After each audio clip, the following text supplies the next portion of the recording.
สบายดีพี่น้องบสุขทุกคนเนาะสบายดีFCทุกท่านพี่น้องเลยมื่อนี้ก็เข้ามาหาน้องยำเนาะมาเยี่ยมเพิ่นนั่นแหละบ่ได้มาหลายมื้อเนาะลงมามื่อนี้ก็แปลกเลยนะพี่น้องเลยมีเสาเทือนเสาเฮือนเนาะหัวไปตัดเองบ่หรือว่าซื้อเขาก็ยังบ่ฮู้เพราะว่าเขามาแต่ละเทือนบ่ค่อยเพาะเพิ่นดอกมันนี่ฝนตกบ่จังเพาะหรือในใดปกติมายามมื้อเช้านี่สิไปหาคุจิโลไปหาพื้นมาอีกไปหาเองบ่พื้นนี่โอ้นี่กับพื้นบ่ห่วยคือเอามาหล่นใหญ่แท้นี่ไปดึงเข่าในหนองเปียกเบิดเลยอยู่เทิงบ่สบายดีน้องยำอยู่เทิงเลยติป้าหนึ่งเข่าอยู่นี่เลยบ่อะไรน้ำท่วมเลยเปียกอยู่บ่ฝนตกนี่สบายดีให้จีขึ้นเราได้บ่ขึ้นน้ำได้นี่จะหาสิอันตั้งแล้วเนี่ยตั้งได้อยู่ขึ้นไปก่อนแล้วสิตั้งน้ำหลังเห็นไหมมันบอกฮักบ่เหือนกันมาบางอย่างเนี่ยบ่เห็นได้คิดว่าสิบ่เจอโอ้ยมาแต่ไสก็สัตว์ตู้ซื้อตู้อีกบ่แน่นี่นะตู้น้อยโอ้พอบ่เงาเนาะอยู่คนเดียวทำตู้นี่เนาะใส่มิมบ่หรือใส่เนี่ยเซฟทางไหนเลยเอาขึ้นไปอยู่เทิงก่อนพี่น้องเลยบอกไว้กันให้มันลงนำกันอย่างนี้ใช่เนาะจะได้ตู้ใหม่ไว้ฝนตกบ่ได้หัวบ่น้องยำมันมีผ้าอะไรเนาะถูกบ่ได้หัวมายำสิโชคดีบ่มื้อนี้หรือว่าไหนโชคดีเลยเคยได้ยินข่าวแต่สิโชคดีอยู่ได้บ่ยำโชคดีได้มื้อนี้จักสิจักช้อนเนาะ2 ช้อน3 ช้อนพอได้โชคดีอันดับแรกนี่ห้อยบอลไว้ถ้วยบ่ฮะคือขักแท้เฮ้ยไอเดียขักแท้บอลไว้ถ้วยไว้หวดไว้ถ้วยไว้หวดที่น้องเลยชั้นวางถ้วยนะง่ายๆซะมีหยังในถ้วยคือมีแต่น้ำชั้นวางถ้วยแกงหยังนี่นะหวดคือบ่ได้มีจะมีแต่ถ้วยกินข้าวกันยังมื้อนี้น้องยกินข้าวกับจิรอดูเบิดละบ่จิรอน่ะหมดเลยไปคุดมื้อนี้บ่บ่มื้อนี้ยังบ่ได้ไปเนาะดูมื้อนี้ยังบ่ได้ไปพี่น้องเอ้ยสิไปตอนจะโมงบัดจะน้อยว่าสิไปจังน้อยว่าสิไปดูฝนตกฝนตกสิได้อีบ่มันสิเห็นควายมันอยู่บ่เห็นเนาะดูล่าสุดนี่มีคนอยากได้น้องยำไปเป็นลูกบุญธรรมไปบ่น้องยำเพิ่นสีเลี้ยงดูเบิ่งแย่งทุกสิ่งทุกอย่างเลยได้ให้เงินเดือนอีกน้องยำตัวโอกาสมาถึงเลยได้น้องยำสนใจอยู่ว่าแต่ว่าเพื่อนเพิ่นน่ะขายของเล็กๆน้อยๆเพิ่นว่าแต่เพิ่นเอาไปนี่เงินเดือนก็มีให้แล้วก็เบิ่งแย่งหักแพงแบบลูกคนหนึ่งเลยอันน่ะคือดีแท้บ่ยำดีแต่ว่าบาทนี่ทั้งตัวน้องเพิ่นจักสิว่าจังได๋น้องเพิ่นสิไปบ่หรือบ่ไปอันนี้ก็เฮาสิไปบังคับน้องบ่ได้เด้พี่น้องเอ้ยนี่โดยความสมัครใจไผมันได้เนาะบ่าวจ้อยแม่นเฮาสิบังคับเขาบ่ได้ถ้าว่าน้องเพิ่นแบบว่าคิดได้นะน้องอาจจะตัดสินใจเองว่าเบิ่งกูสิลองไปเบิ่งบ่สิลองไปเสี่ยงเบิ่งบ่อย่างประมาณนี้บางทีแบบโอกาสเฮามันมาฮอดแล้วมันมาฮอดมาถึงเนาะอยากจะมีสิทธิ์หน่อยอยู่สนุกสุขสบายนี่จะน้อยบัดเฮาอยากได้ลูกได้เมียเพิ่นแต่งให้อีกแนวนี้อนาคตข้างหน้าบัดมอบกิจการให้น้องยำซะแนวนี้ก็เป็นไปได้น้องยำดวงคนเฮาแม่นมันบ่คือกันได้ดวงคนเฮาวาสนาเด้มันเป็นเรื่องของอนาคตอันนี้ไผก็ส่องบ่เห็น นั่นนะบ่อยากคั่วไว้บ่โอกาสนี่ดึงมานะมันมาฮอดทั้งแล้วคิดว่าจังไดน้องยำ เอาหันไป บ่หานไป เอาแล้ว ได้คำตอบนั้นกลับคืนมาอีกคือเก่าบ่หานไป มีแต่บ่หารอย่างเดียว บ่กล้าไป อืม บ่อยากลองเบิ่งบ่น้องยำ บอก บ่อยากลองเบิ่งบ่ย่าน โดย บ่อยากลองพี่น้องเลยย่านเนาะว่าขาดแต่ย่านตอนนี้นะย่านหยังเนี่ยนี่ ลักๆนี่ย่านหยังน้องยำเอาลองว่ามึงดูน้องย่านหยัง ยานไปยานขี่รถ ย่านไปย่านขี่รถ โดย คือเพิ่นสิมาหับเอาฮอดเฮือนฮอดซานนี่เด้ไปบ่ เราบอกว่า ไปบ่น้องยำแบบให้โอกาสเจ้าของหั้นนะหนึ่งมาคือเฮาก็ได้ไปเปิดหูเปิดตาได้ไปเห็นโลกกว้างนะเห็นหลายบ่อนหลายที่เห็นสิ่งใหม่ๆแนวนี้ บ่อนไหนบ่เคยไปก็ได้ไป แม่นบางทีชีวิตเฮานี่ เปลี่ยนเนาะ อาจจะเปลี่ยนอาจจะดีขึ้นกว่าเก่าก็มีนะถ้ามันอยู่บ่ได้ ก็มา เฮาก็มา อืม เพราะว่าอยู่ในบ้านเฮานะอยู่ในบ้านเฮาอยู่ในเมืองลาวแหละบ่แม่นว่าเขาสิเอาไปผูกไปขังไปกักขังไว้เนี่ยนี่บ่ลองเปิดโอกาสเบิ่งบ่ อยู่ในบ้านในเมืองเฮานี่แหละว่ายังไงคันอยู่บ่ได้ก็มาแบบนั้นน่ะนะลองบ่ ลองบ่อยากลองเบิ่งบ่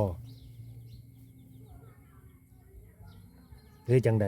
เจ้าว่าคิดฮอดผู้สาวบ่หรือว่าคิดฮอดไผในบ้านจักไปทางใดเนาะ 2 นาทีให้คิดเอาเพื่อชีวิตเฮาสิได้เปลี่ยนก็มีเด้ว่ายังไงแบบว่าเจ้าบ่เคยมีหยังเนาะเจ้าก็มีหั่นนะ แม่นจะน้อย เจ้าบ่เคยได้หยังเจ้าก็ได้หั่นนะ จะน้อยได้ฮอดโทรศัพท์ อืม เพิ่นซื้อฮอดรถนอนยังให้ขี่เพิ่นบ่จักรถจอกรถจักรเนี่ยนี่บ่อยากได้บ่รถจักรเอาถามแหน่ อยากได้ รถจักรก็อยากได้เนาะ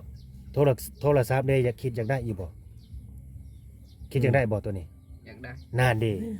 บ่แน่ได้อนาคตเนาะ ก็เหมือนกับเจ้าอยู่ในเฮือนเจ้านี่แหละอยู่เป็นลูกเป็นเต้าเพิ่นก็เฮ็ดเวียกช่วยเพิ่นแล้วก็ แม่น แก๊กๆเล็กๆน้อยๆนะคือเจ้าหากินหาอยู่แบบนี้นะแต่ว่ามันก็อยู่ในเมืองในมันก็สิบ่ได้ไปหาคุณเบญจรอตัวแบบนี้เด้ บ่ได้ใกล้เลยแหละกล้วยจิหล่อยังบ่ได้เห็นสำหรับบ้านนี้ มันก็เนาะ อ่า บ่ลองเบิ่งบ่ล่ะ ตัดสินใจลองเบิ่ง บ่ได้ให้อยู่บ่ได้เฮาก็มา อยู่บ่ได้เฮาก็มาตามคิดว่าเพิ่นบ่ได้ว่าไปตีไปขาจะดอกไปอันนั้นซื่อๆไป ไปทำอยู่เฮือนนี่ แม่น ก็ไปเบิ่งก่อนครั้งแรกเฮ็ดหยังแน่ก็เฮาก็ แม่นอีกคนหนึงก็เป็นคนไทยอันนี้แต่ว่า คนไทยนี่บ่าวลาวก็บ่แนะนำเฮาได้อันนี้เพราะว่ามันไกลกัน อันนี้มันอยู่ในบ้านเฮานี่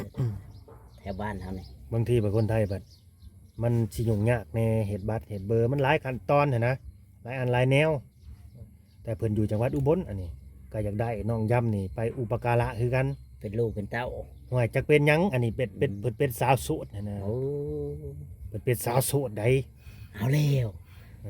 เพิ่นสิอุปการะว่าซั่นเอาไปเลี้ยงดูตัวนี้สนใจบ่สาวโสดแต่ว่ารุ่นใหญ่แน่ดีบ่ดีเพิ่นก็เอาอุปการะแล้วก็เพิ่นก็สิเปลี่ยนตัวสถานะแบบจากที่เป็นน้องเป็นนุงให้เป็นผัวก็มีได้เอา เอาตรงๆเลยบ่าวลาว แม่นบ่ว่าจำ คนโสดได้ซะแม่งคักและแบบนั้นเอาบ่ เดี๋ยวจะเอาแบบใดอ สิ ยู่ ไปแบบใด อยู่ในบ้านเฮาก็ได้ อยู่ในบ้านเฮาก็ได้ อยู่ในบ้านเฮาเนี่ยอาจจะไปเป็นลูกเพิ่น อืม โอกาสน้องยำนี่มาหลายได้ หลายหลายหลา เอย อแต่ว่าน้อง FC เพิ่นอยากได้หลายบ่ แม่นแต่ จำ ว่าน้องเพิ่นบ่กล้าพี่น้องเอ้ยบ่กล้าตัดสินใจบ่กล้าไปมีแต่ญาติ กล้าบ่ว่าจำครูเอาแล้วโอกาสมันมาฮอดมาถึง ลองเบิ่งบ่ได้คุ้มเด้นี่ให้ลองเบิ่งเด้ อันนี้สิถามเด้อแบบลูกผู้ชายอะไรถามกัน คิดยังได้เมียอยู่บ่น้องยำอ้ายสิถามน้องตรงๆแบบนี้ซะ คิดอยากได้เมียอยู่บ่ อยากได้ นั่นนี่เมียก็อยากได้มันบ่าวจ้อยหักลำพังตัวน้องเองคือตอนนี้บ่กล้าสิเอาไผบ่กล้าสิคุยไผเพราะว่าอายและก็เฮาก็บ่มีหั้นนะพี่น้องเอ้ยก็เลยอยู่สมเจ้าของบ่มีนั่นนะ แม่นบ่บ่ย โดย แบบเอาง่ายๆสำตัวคนเดียว คือสิไปมีลูกมีเมียนี่เอ้ยน้องเขาก็คือสิซอยหยังบ่ได้ดอกแม่นบ่ โดย เพราะว่าครอบครัวเขาก็พอแห้งแล้วหั้นนะต่างคนต่างบ่มีหั้นนะพี่น้องเอ้ยนี่แหละคือชีวิตของน้องเพิ่นรักๆก็บ่กล้าพี่น้องเอ้ยบ่กล้าสิตัดสินใจไปทางใดที่ว่าย่านนักๆคือย่านรถว่าซั่นย่านขึ้นรถว่าซั่น ำตัดสินใจได้บ่หรือว่าพังมึงให้โอกาสเจ้าของ เอาไปคิดเบิ่งก่อนก็ได้ เอาไปคิดก่อนหั่นนะ คิดเบิ่งก่อน แล้วก็ยังมาให้คำตอบ แม่น โดย บ่แม่นว่าสิไปเดี๋ยวนี้เดี๋ยวให้คิดเบิ่งก่อน ทบทวนเนาะ ว่าเฮาชีวิตเฮาน่ะสิอยู่แบบนี้บ่หั่นน่ะสิบ่อยากมีอนาคตหยังบ่สิอยากอยู่แบบนี้บ่หั่นน่ะ หรือสิก้าวหน้าไปอีกจันหนึง หรืออยากให้มันดีกว่านี้ ให้ชีวิตเจ้าของเปลี่ยนไป อืม กลัวกับอยู่ที่จุดนี้หั่นนะเราเคยลำบากเพื่อชีวิตเราไปเราเปลี่ยนไปแบบมีนั่นมีนี่เด้ก็ชีวิตสิดีขึ้นกว่าเก่าก็มี คืออยู่แบบนี้ก็ได้อีกดอก คือว่าเขายังให้ย้ายหนี้บ่ทีนี่บ่น้องยำ โดย นะ มื้อใดได้อเขาบอก เขาให้โอกาสจักเดือนจักมื้อ ว่า15 มื้อ 15มื้อ โด เอา ย เร็ว อ่า เจ้าสิเห็นได้บัดนี่ คิดว่าคือกันแหละ จักมื้อแล้วแต่เขาบอกมานี่บาดนี้ ได้6 มื้อ7 มื้อ โอ้หาเด้เขาจี้มาเลยเด้บาด15มื้อให้ออกหนีหรือว่าบ่ออกกะเฮ็ดได้บาดนี่สิขายดินให้บ่หรือว่าจังใดผู้เจ้าของดินเขาน่ะ ก็ขายคนอื่นเลย โอ้แต่ว่าเขายังให้ออกจากดินเขา โดย คนที่เขาขายให้นะบ่ยังให้ออกไปนะ โดย อ๋อก็คือดินตอนนี้นี่เขาขายแล้วเนาะเจ้าของเก่าเขาขาย โดย ให้เจ้าใหม่บัดเจ้าของที่ใหม่บัดยังให้ออกหนี้แม่นบ่ โดย อืมมันเป็นจังซั่นพี่น้องเอ้ยบาดนี้ คิดว่าสิไปอยู่ใช้บัด คิดว่าคือกัน คิดว่าเอาคือกัน น้องเพิ่นก็ถือกดดันแล้วตอนนี้นะคิดบ่ออกบอกบ่ถูกว่าสิไปอยู่ใส่สิถ่ายเขามาฮื้อพ่อนถ่ายเขามา บ่ถูก ถ่ายเขามามั่งให้บ่ ตายพี่น้องเอ้ยบาทนี่ FC ก็หนักใจน้ำอีกแล้วคะแนนนี่ก็ดี